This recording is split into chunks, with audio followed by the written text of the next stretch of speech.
Dodge City and in the territory on West, there's just one way to handle the killers and the spoilers, and that's with a U.S. Marshal and the smell of Gunsmoke.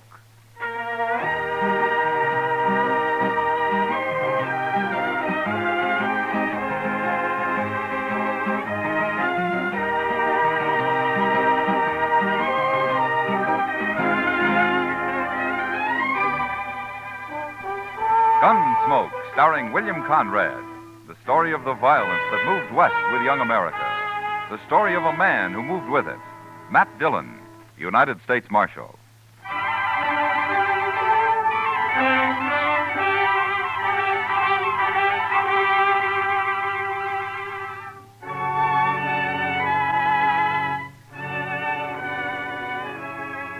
Trouble could start any time in Dodge. But usually it was at night that the men made their play along Front Street, and so ordinarily I was up a good part of the night and did my sleeping in the morning. It was a rare thing for me to be out in the early day, and for some reason it worried Chester. I just don't understand why you couldn't sleep, Mr. Dillon, unless you had the colic or something. I feel fine, Chester. Just got a few things to take care of at the bank, that's all. Yes, I know, but the bank's open all day. You know what they always say, Chester. It's the early bird that catches the worm. Yeah. My ma used to tell us that one about being healthy, wealthy, and wise. She used to root us out of bed every morning at daylight on account of it. It's a good saying. Yeah. I don't know whatever become of my brothers, but I'm sure not living in a very big house. Well, maybe you ought to come in here more often. I got no business with the bank, Mr. Dillon. Well, morning, Mr. Fogg. Morning, Chester. Morning, Mr. Dillon. Morning, Fogg. I'll be over there in a minute as soon as I straighten this stuff out.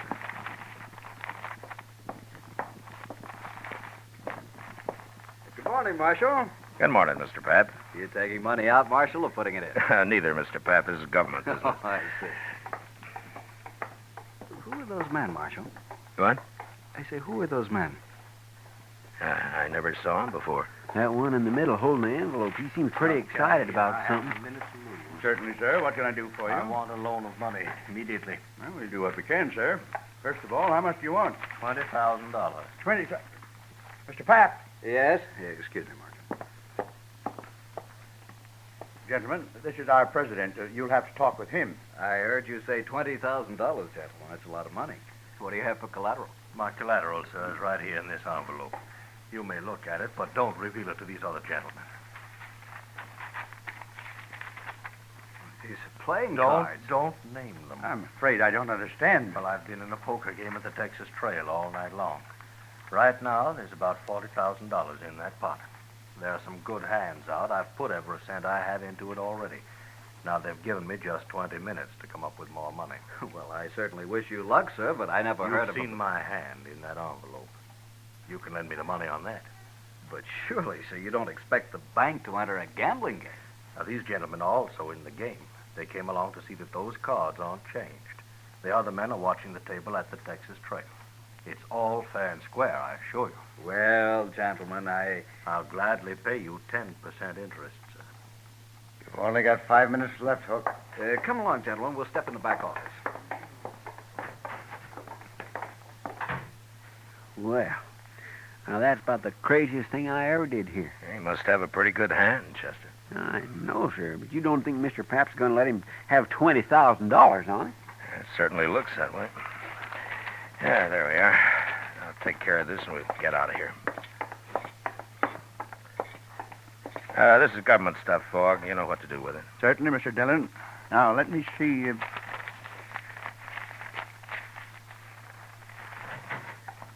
Marshal, I want you to come with me. What? These gentlemen, there's a poker game, and I've got the money here. I think you'd better come along just to be safe.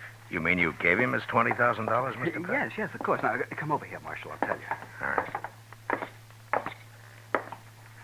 Marshal, that man Hook there has 4 aces and a 10 in his hand. It's a sure thing. Why, the bank stands to make $2,000 on this loan, and it won't take but a few minutes. Well, you run the bank, Mr. Pat, but are you sure you ought to take a gamble with other people's money this way? I can't lose. There's not a chance in a million. But I want you to protect this money till I get it back here. Well, all right. I'll see nobody takes it at the point of a gun if you think that'll help. Good. Now, you come along, men. Hook's only got a few minutes to get back in the game.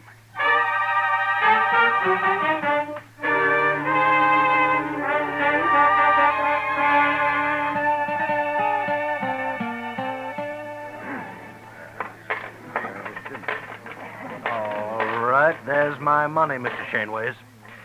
I'm calling you, sir. You must have a pretty good hand, Hook. All the trouble you've been to. You will see it. What have you got? 5 little hearts, all blue. I win, sir. 4 aces. But look at my hearts. They read 2, 3, 4, 5, and 6. Straight flush. Your aces lose, Hook. Aces. Aces, how could he have a straight flush? Got it dealt right out of the deck, Hook. Right out of the deck. Ah, nice pot. Had enough? But he won. Mr. Pap, sir, I don't know what to say. $20,000. Just like that, $20,000. It's not even my money. Now, Mr. Pap, don't you worry, sir. I only borrowed that money. You'll have it back. You have my word as a Confederate gentleman on that. Hook, please. Hook, I've got to have it back. It's not my money. I have to put it back in the bank. I'll be ruined if people find out You about only this. loaned the money, sir. I lost it. Now, I'll send for it today, sir. I'll wire my agents. They'll have it on the next Santa Fe that leaves St. Louis. No, Hook. No, I don't think that'll happen. My word as a gentleman, sir. But you must be patient. I shouldn't have done it. I had no right to do it.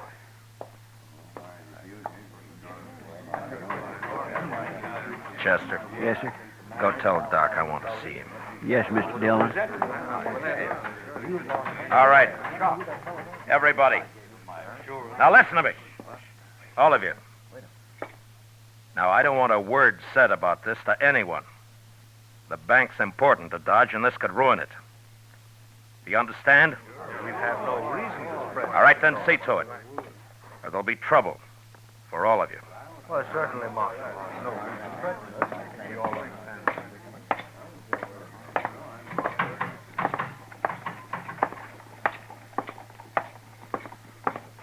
Mr. Pap, hold up a minute, will you?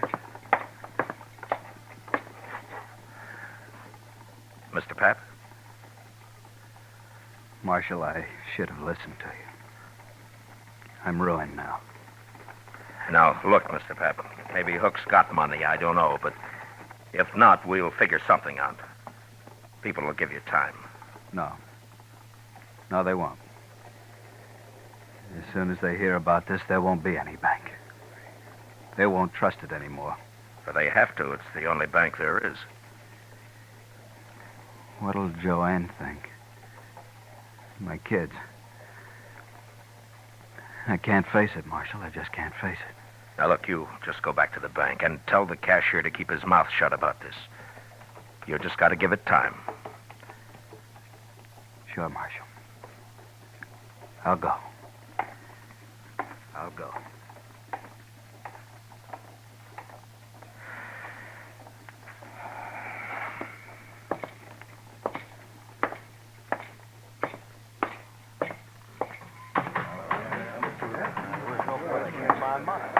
Oh, Marshal. Marshal, sir.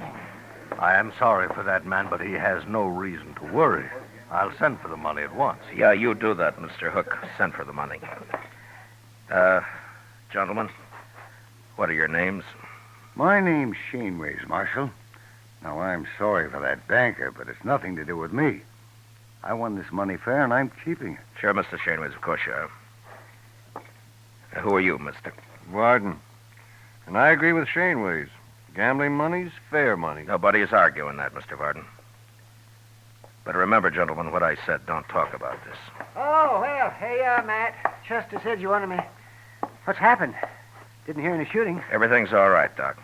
Oh, well, I see. Oh, you look familiar. Don't you? I haven't had the pleasure, sir. Oh, well, maybe not. No, I guess not. My mistake. Never mind, Doc. Come on. Yeah. Chester said he'd wait at the office, Matt. Look, Doc, I want you to go over to the bank. Mr. Pap is pretty upset. See what you can do for him, huh? Give him a bromide or something. Sure, Matt. What's wrong with him, anyway? He just lost $20,000 in a poker game. He lost 20... And he wasn't playing. He lent the money on the strength of what looked like a good hand. That man Hook came into the bank for it with the other two. Oh. He brought his cards along and raised the loan that way, huh? What? How did you know? Oh, I heard of it once, Matt. It was down in New Orleans. Oh, that was years ago. Well, what happened? Well, the same thing. Fella got the money and he lost it. That's all. You mean it was fixed between him and the others? Oh, sure, it was fixed all right. Well, how did they find out?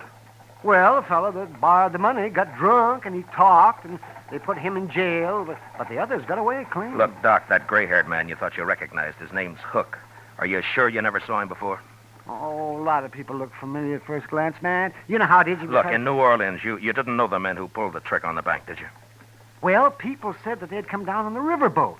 I was doctor on the Tennessee Belle then, but I never met them, not to my knowledge anyway. You recall hearing their names? Well, that was a long time ago, Matt. Look, Doc, those three back there may have just pulled the same thing now. Hook looked familiar to you. Maybe he remembers you, too. Well, he just said he'd never met me, Doc, Matt. he could be lying. Oh, well, sure, but I can't place him. I probably never saw him before. Well, go see what you can do for Pap. He's in pretty bad shape. Oh, sure, Matt. Gamblers were always drifting in and out of Dodge. Some of them were crooked, and some, it had been said, were honest. Ordinarily, it didn't matter much one way or the other. Most men could take care of themselves. But now the bank was involved, and the citizens of Dodge had their faith in that bank, as well as their money. I gave it a lot of thought the next hour or so, and finally I had an idea that seemed like a start anyway. I explained it to Chester, and together we went back to the Texas Trail. Shaneways and Varden were idly cutting cards, and Hook was at the bar talking to Kitty. Hello, Matt. Kitty? Hi, Miss Kitty. Do you know Mr. Hook? This is Marshal Dillon. We met earlier, Why, Kitty. yes, indeed. This morning? I must have smelled trouble, Kitty. I got up early. You're always smelling trouble, Matt. Yeah. Leave your beer, Hook, and come with me. What for? Just do it. Whatever you say, Marshal. Miss Kitty, I'll be back. Yeah, sure.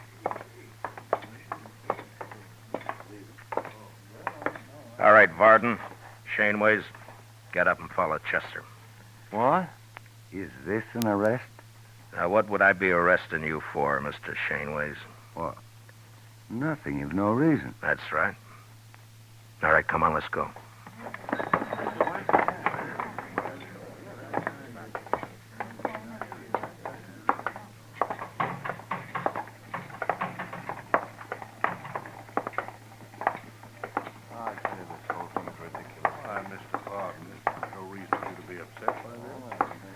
Just follow her along, please.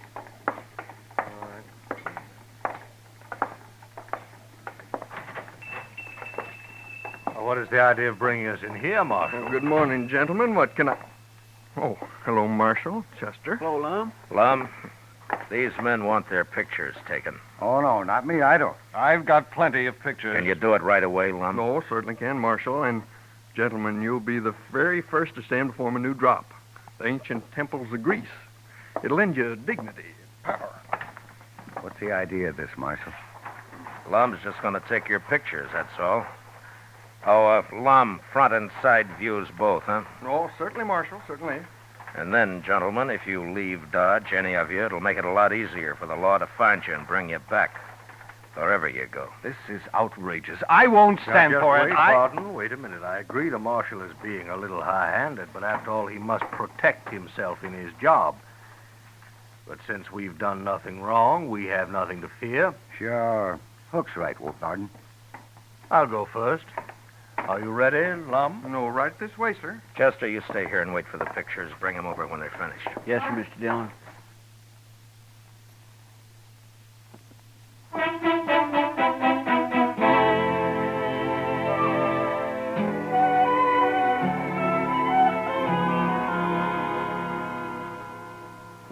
pretty good photographer, Mr. Dillon. Yeah, these aren't bad. Lock 'em up in the safe, will you, Chester? All right.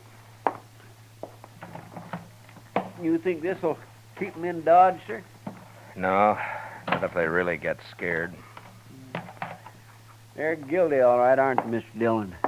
And I can't prove a thing, Chester, one way or the other. Matt. Oh, Matt. Bad news. What, Doc? Well, this is Pap. Sent for me a little while ago. I just come from there. Oh? Matt, he killed himself. Suicide. Pap? About an hour ago. Why, that poor man. How's Mrs. Pap taking it? Not a tear so far, but I suppose she'll break down later. Neighbor woman's there with her. Yeah. Does she know why he did it, Doc? Well, it seems he told her all about it, and then he went out and he shot himself. There's no stopping it now. The story will be all over town in no time. Well, what are you going to do now, Matt? I don't know, Doc. I just don't know.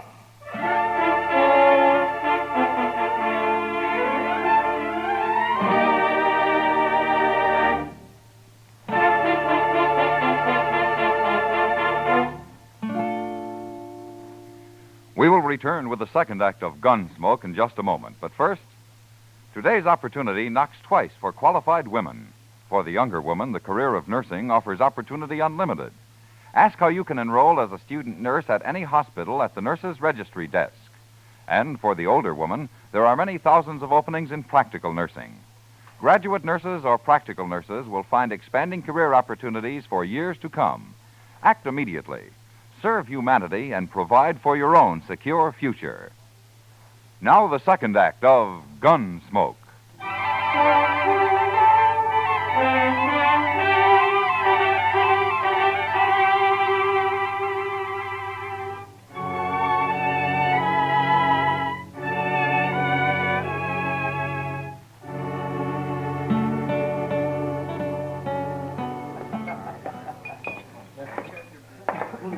I'll buy you a drink, Kitty. Gosh, I'd like it, Matt, but I just said I'd join Hook over at his table. Well, I'd like to talk to him, too. I'll just sit with you for a few minutes. That's fine with me. I don't know about him, though. Oh, I don't think he'll object. I just have time for a smoke, Mr. Hook. I didn't think you'd mind. Why, no, of course not. You're quite welcome, Marshal. May I buy you a drink? No, thank you. Marshal, I want you to know I sent for that money today, just as I promised. Oh? You're a little late. Late? Mr. Pap shot himself. He did. You mean Mr. Pap, the banker? Yeah. But why, Matt? He would always seem so quiet-like. Maybe Mr. Hook will explain it, Kitty. Well, now, Marshal, you can't hold me responsible in any way at all. I didn't say I could, Hook. But you seem kind of nervous about it. Well, naturally, I'm upset. After all, that man did me a great favor. Yeah, sure. But I don't think the people in Dodge are going to like it much when they find out. Tell me something, Mr. Hook. When were you in New Orleans last? New Orleans? Mm-hmm. Well, why do you ask that, Marshal? Just curious. Well, sir, I've never been in New Orleans. Does that answer your question? Yeah, it's good enough. For now.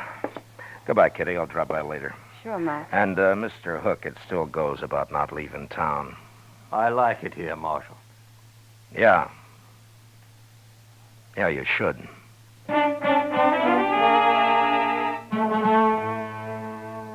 Maybe I should have arrested Hook and his friends without any evidence and just seized the $20,000 and put it back where it belonged.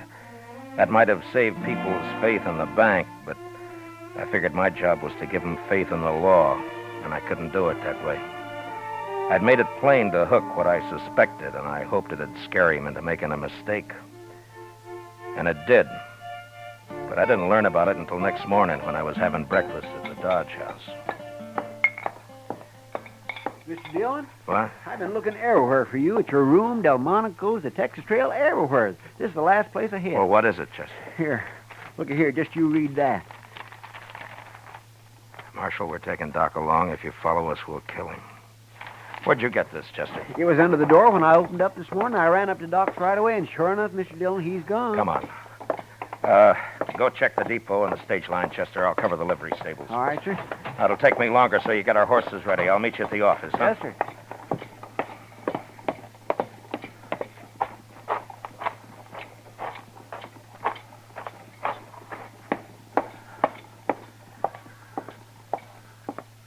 Well, it's the marshal. You're out early today. Not early enough, Andy. Yeah? What can I do for I want to know if you rented out any horses last night. you? Well, sure, a few. Why? Did you rent 4 to anybody, 4 in a bunch? Why, yes, I sure did. Be back today, so they said. Who said? Well, strangers to me. Paid me in advance, though. The greenhorn. What time was this, Andy? Oh, it was late. Yeah, it was way after midnight it was. Something wrong? Yeah. Tell me, Andy, what'd they look like? Well, one was an old fellow, gray hair. Didn't give me his name, though. I don't think I got much of a look at the other one. You have any idea which trail they took out of town? I know I don't. One of them said something about St. Louis. But that's not much help, is it? That might be. Oh, thanks, Andy. Oh, one thing, Marshal. Yeah. If you're riding after them, those horses they got are just crowbaits. I didn't figure they could handle anything better. There was nothing to do but take a chance and ride east. Luck was with us, though, and within an hour we cut their trail. 4 horses leave a pretty fair track, and we followed it, riding hard. By dusk, we could tell by their sign that we'd nearly caught up with them. And soon after dark, we spotted their fire. These were gentlemen, maybe, but they were mighty poor hands on the prairie. We left our horses and went ahead on foot. We gonna shoot it out with him, Mr. Dillon? Yeah, we can't chance it, Chester. They'd kill Doc. Now, hold up a minute. That's their horses just ahead. They sure staked them a good piece from camp. Yeah. Lie down, Chester. What'll we do, Mr. Dillon? We just wait. Those men are mighty green at this game. I think we can steal their horses without any trouble at all.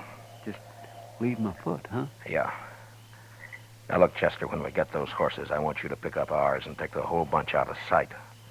I'm going to crawl into that tall grass just to the left of the fire there and hide until morning. Mr. Dillon, why can't I go with you? Every time we get in trouble, you always send me off alone somewheres. You always do everything alone. Do as I tell you, Chester. Yes, sir. You just wait till you hear gunfire, and then ride in fast and bring all the horses. All right. Good luck.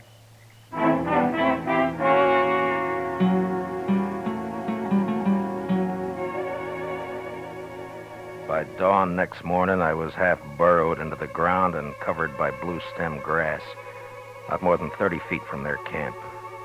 I could hear their talk all right, but I couldn't see them unless they were on their feet. Shaneways had already gone out after the horses. Pretty soon he was back. With their ropes, that's what every last one of them. What do we do now? You and Shaneways go after them. I'll stay here and guard Doc. Now, hurry up. We've got to get moving. Come on, Bardner. We'll never find them. I ain't coming. I don't know why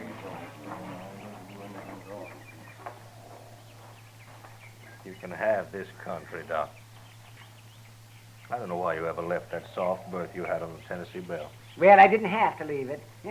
That's more than you can say about New Orleans. More talk like that, you'll get your throat slashed like a fat shoat, Doc. Oh, spoken like a true gentleman, Hook.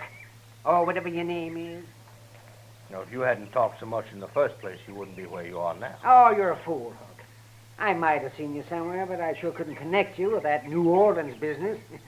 Anyway, you're giving yourself away now.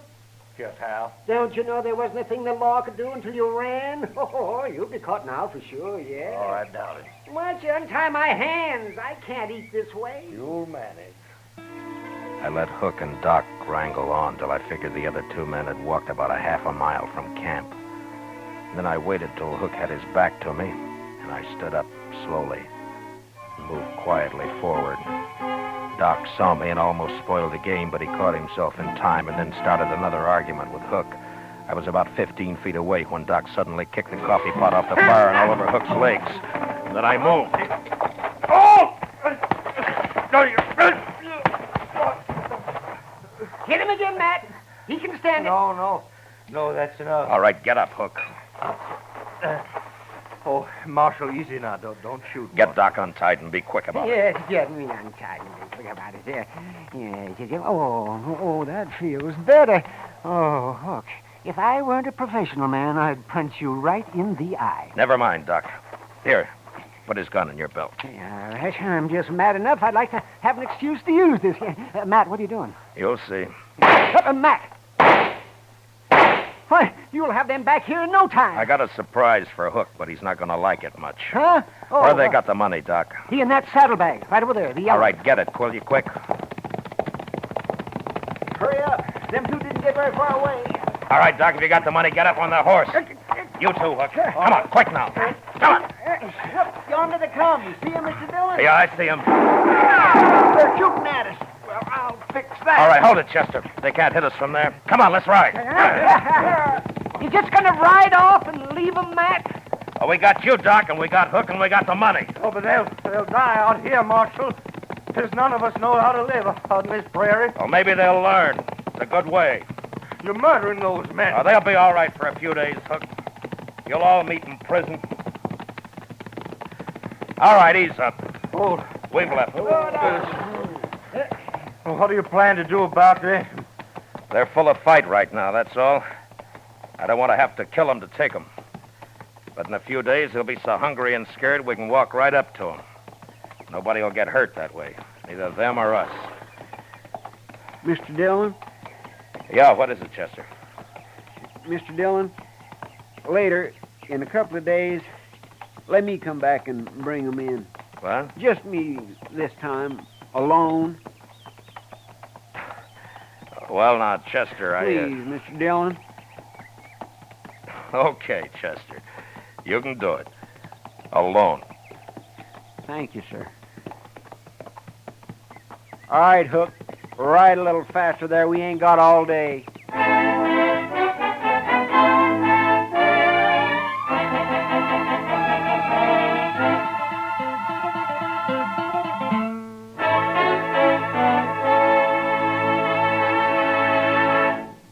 Gunsmoke, under the direction of Norman MacDonald, stars William Conrad as Matt Dillon, U.S. Marshal.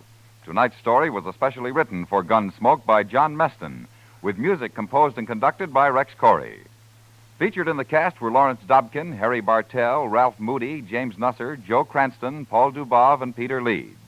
Parley Bear is Chester, Howard McNear is Doc, and Georgia Ellis is Kitty. Gunsmoke is heard by our troops overseas through the facilities of the Armed Forces Radio Service. Join us again next week as Matt Dillon, U.S. Marshal, fights to bring law and order out of the wild violence of the West in Gunsmoke.